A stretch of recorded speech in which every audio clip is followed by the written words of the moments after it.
This video is from my series that walks you through how to build a career in film and television production. Okay, financiers. Who are they? What do they do? And how do they operate? So first, who are they? They're the big studios. It's Sony, it's Paramount, it's Universal, it's Warner Brothers, it's all the producers we hear about all the time. What do? They do everything from make movies, distribute movies, and exhibit movies. They do everything in between. They can be all or just one of those things. So in the case of Sony, Sony produces movies, they also distribute them, and they exhibit them through a streamer called Crackle. And the same is true of Paramount and Warner Brothers and Disney. They all have their own platforms. They all make content. Now, when I say they're producers, that doesn't mean they actually produce and develop internally. Most of them have output deals with producers who actually are in the business of hearing pitches. They take in story, they convert it into a draft, they send the draft to the studio then finances or greenlights a movie, and then it starts to get financing. What do? They do all three things. They make movies, they distribute them, and they exhibit them. They make them, they're producers. They distribute them, so they take what the producers make and they push it out into the world and distribute it to as many outlets as they can raise money from or that they can earn money from. Foreign sales into all the other territories outside of North America. Within North America, they will push it into other streamers if they can make a deal and they can make more money. They'll push it into airlines. They'll push it into syndication, into home video, whatever the platforms are, whatever the distribution channels are, that's their job. Their job is to distribute to as many places as they can make money. And then finally, they're exhibitors. They own a streamer. Some of them might own some theaters, although that's less common, but will probably become more common in the future. But you have to remember, a financier can be all of these things or just one of these things.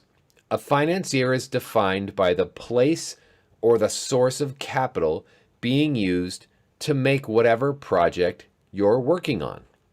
So what you care about is who the financier is. Financiers are an important part of our business. Without them, nothing would get made. But what we have to remember and we have to understand is that the financiers have a group of producers who are working under overhead deals, first look deals, and various other producer arrangements such that the financiers aren't actually the place where we're going to go find a job and the place where we're going to pitch ideas early on in our career. For example, the Wachowski brothers, well, they're sisters now, but when they started in the business, they were the Wachowski brothers. They were making Matrix. They had an idea. They pitched it to Joel Silver's company. They were never going to pitch in the early part of their career directly to Warner Brothers because Warner doesn't take pitches from just anyone or from young filmmakers. They take it from experienced producers who they have overhead deals with. So Joel Silver has a development staff whose job it is to find material to turn into movies or TV shows.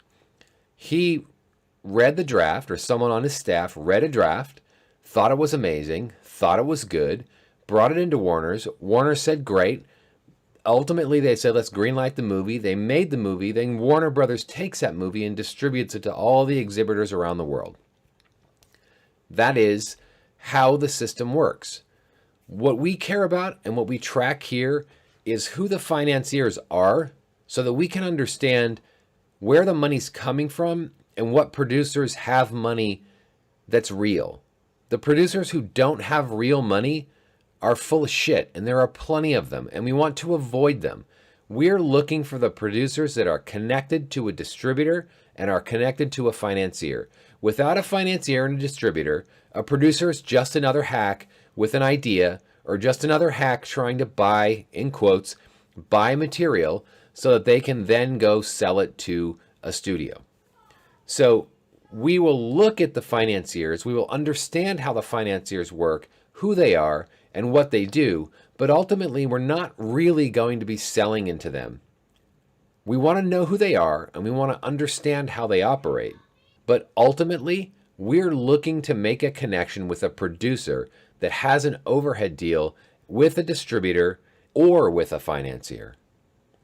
So what you care about, who financed the property, and where's this money coming from, and where's the property being shown. So the reason that column exists in this document of who the exhibitor is, who the prodco is, and who the distributor is to figure out who's financing these properties. And sometimes it can be a distributor, and sometimes it will be a production company, meaning a studio, right? And that's we want to track that and pay attention to it, only so we can see a pattern of who's making quality, who's making the kinds of shows I'm making. So if you want to be making reality television, you obviously don't want to be working at Endemol, and you don't want to be working at Fremantle. Those guys, I mean, if you want to be making reality, those are the places you want to go work. Your work, you want to be making something different, features and episodic television. That's not the vertical you want to play in, which is Fremantle and Endemol. They're both financiers. They're distributors and producers. So that's really all we care about when I say financiers. We just want to track it. We want to see who's financing our shows. It's not all that important. And the distributor and the production companies, in other words, the studios, are typically the financiers of these properties. Who are at the top of the food chain? It's obvious. It's going to be Sony, Warner Brothers, and in no particular order. It's the 5 studios. There's a few others. Entertainment One is one, which I think E1 got bought by one of the big conglomerates. I forget which one. But they're an example of it. There's some in Europe, but we don't really play in that game. It's a completely different network and vertical to have to participate in. We just basically sell all our shit off to some foreign distributor, which then sells it into every other market except North America. So we want to learn who these companies are and whether or not they have a development and or a production company filter system. In other words, does Sony develop properties, or do they filter? In other words, do they develop content directly, or do they do it through a group of production companies who they have deals with? And a place like Sony, they do some of their own development, but it's really with much bigger names. People, they're starfuckers. And they're dealing at scale, so they want to be doing business with Amblin and those kinds of players, right? They want to be working with bigger names. But we do want to pay attention to whether or not they develop in-house, because there are many producers and distribution companies and financiers who don't develop directly, and some that do. We just want to kind of pay attention to it. We pick it up from the trades. We're going to track it and just see if there's development people within a company structure, or do they work within the filter of production companies that have everything work their way up from the bottom. Like, for example, using the Matrix. When the Wachowski, well, they were brothers at the time, but when those siblings came into Hollywood to make the Matrix, they didn't take it to Warner Brothers. They brought it to Joel Silver's company. They were pretty much unknown entities in the industry. So Warner isn't going to buy anything from the Wachowskis, but they will buy from Joel Silver because he's made movies with them for years and he has an overhead deal with them. So we want to look at the financiers and try to figure out what kind of a structure do they have, right? In the case of, I'm going to use reality again because of, I mentioned Endemol and Fremantle earlier. Those entities are financiers and they're producers, and they're largely syndication and format sellers. That's essentially what they do. And a format is, I don't want to go too deep into the weeds because it's not that relevant, but when you see, what's the singing show? I always forget the name of it that Simon Cowell created or is on. American Idol. Thank you. American Idol. I always have the other one. That show, you see American Idol America, American Idol England, American Idol Australia, England, Australia, and all the other tertiary markets that exist or secondary markets that exist for that title. That's where they make money. So they'll sell it to a producer in Japan. The producer will pay them a format fee per episode plus upside. So that's how their financing works. they do have development in-house. So they'll take pitches, they'll take story. Once in a while, if you're in the reality game, you do want to be talking to Endemol. They have the apparatus to do that. Are you going to sell into Sony? Probably not. Sony doesn't work that way. They have a development staff, but it's literally 4 people. But most of it comes through their overhead deals as far as the production companies that they work with. So that's what we care about financiers. We're trying to figure out and understand who has money and how do we get at it. It also helps us filter out the bullshit, right? Whoever has funding are the companies that are real. The rest of them are nonsense. So that's the financiers in the entertainment business. What do? They pay for making movies. And for that service, they get the rights to show and to distribute and to sell your project or a project into the world, in all markets, in all media. How do they operate? They have producers that they have under their control so that they get fed projects on a priority basis for television and for features. The goal here is to figure out who financed or distributed the movies that we admire from our admired list, and how are these companies structured. We pull this information to understand how the projects that you admire are connected to the producers who you will need to connect with in order to find a job.